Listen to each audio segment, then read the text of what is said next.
Welcome back into Talking Fitchburg. Joy Day from the Better Business Bureau, right here in southern Wisconsin, and in person. Tiffany Schultz. Tiffany, it's been, we were talking about this. It was pre-COVID. One time you sat in the studio. Actually, I sat in your office pre-COVID, and we discussed what we were going to do. You didn't even sit on the set? No. Oh, I thought you sat on the set. Didn't sit on the set, but I did come in at one point where I think we could start going out during COVID, and we recorded a segment, and then you guys went under construction, and, I haven't been in here since. So, welcome. Thank you. It's great to be here today. And I said that, hey, you should bring something that we can put up on the wall, and you showered us with a whole bunch of gifts here. I can leave those with you, too. All right. Well, we'll talk about that off air. But either way, we appreciate you being here. And today we're going to be focusing on interview questions to help with the hiring decision. So as part of this year's goals for you and for us is to help businesses, not just consumers, because you do both. Businesses are consumers too, and as a business owner, the first step of growing your business is hiring an employee, and it's an exciting time, but you need to make the right hire. You need to get that right person in there because they're going to be the person who's boots on the ground, who's going to help you elevate your business to the next level. You want to make sure that you hire the right person and that you're not doing this again in 3 to 6 months. It's so hard to now, the interview process has changed quite a bit due to COVID. There's been a lot more online interviews. Questions have changed. Culture's different.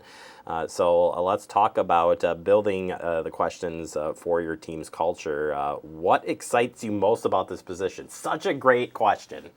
Why does the employee want to work for you? That should be a good question. Are they out there just to get a job, or are they out there because they want to be part of seeing your business grow? Really important to ask that question when you're in that hiring process. Should really be one of your first questions. Does it fit with what you're looking for? That person's going to be your right hand. That person's going to have a hand in growing your business, and you want to make sure that you've chosen the right person. Here, that guy is Nick. He's running the board right now. He's the right-hand man here. But he also answered this question, which is another good one, is what's your most recent professional success story? This is a great question to assess those accomplishments of the individual. Is it because they've went ahead and they worked on a project, or is it something else? Is it an award that they had won? What is their professional accomplishment? What do they value as an employee? And does that fit with your culture? Is that the culture that you want? If it's something else that they value, maybe that they, got this job, does that really fit with what you're looking for? So really ask that question and listen for their answers. And it might not be exactly what they're doing for their new job, but it just kind of opens them up to get to know what they're capable of. And you're, as the person being interviewed too, you're trying to sell yourself to that person by sharing those stories, and that makes it just a little bit more personable, I think, for both entities. Another one is if you could create your ideal workplace, what would it look like?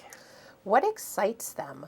Where do they want to take this position that they're in, and they should be happy working for you, and you should be happy for them working for you. It should be mutual. If they're not happy, you're probably not going to get the results that you want. Yeah, absolutely.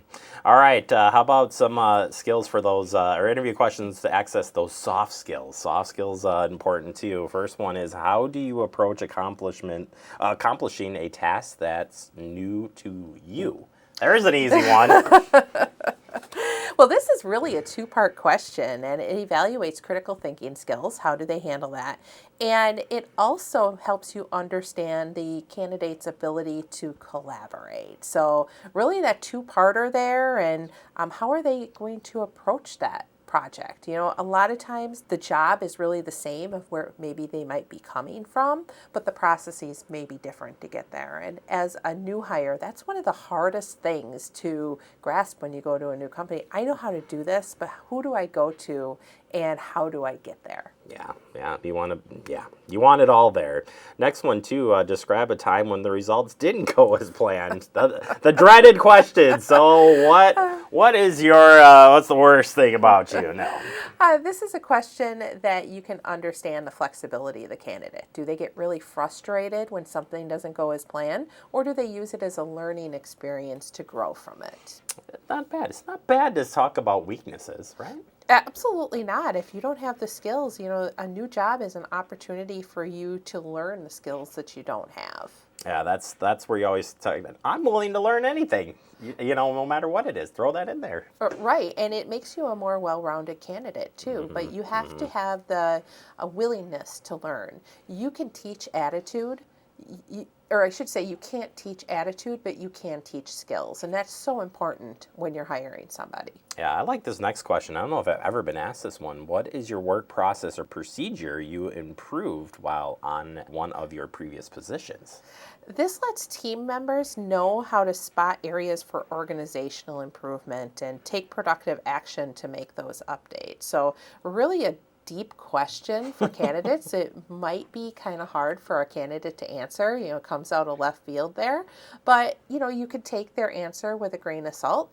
Again, it goes back to those critical thinking skills. Yeah, absolutely. It'd be interesting to think about that one, like, oh, I don't know, how do I explain that? But ultimately, like you said, you're there to tell the story, and you're learning more about the candidate. Again, you're opening them up to that conversation, which I think when you get into the conversation mode in an interview from both sides, being on both sides, I love that. I think that's when you know you're connecting.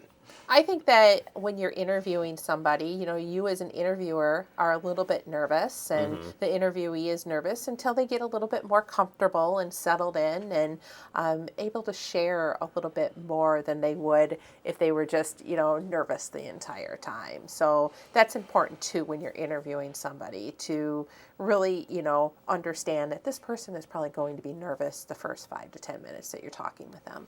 Yeah, I always like to go back and repeat a question. Like if you're like, they really didn't answer that well. I bet you if you ask them again, and you'll get what you want, or you'll learn. Like you'll get that question back. Like, oh yeah, I should have said this. And like, bingo, knew it.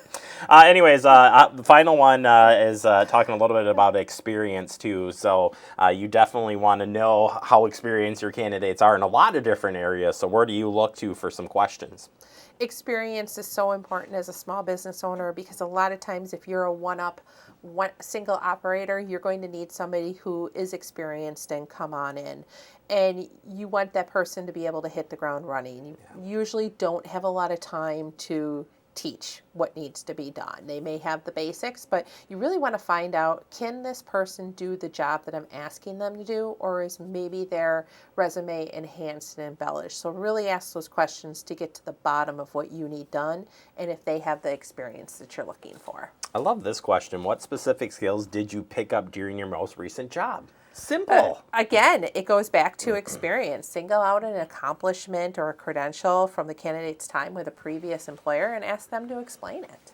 All right. Well, if businesses or even I would say general public would be interested in even learning more about this, where can we find some more resources on learning about building those interview questions? We have great content for both consumers and businesses on bbb.org. So head on over there, and while you're there, you can check out businesses that you're interested in doing business to. Either search by category or search by company name, and you can find out their rating with the BBB, any customer reviews they have, any complaints. Lots of good information can be found there. I was just jotting that down in my BBB notebook. I said I was going to do that. I totally did. Tiffany, thank you so much. Appreciate it. Great information, and we'll look forward to chatting with you real soon. Thanks for having me.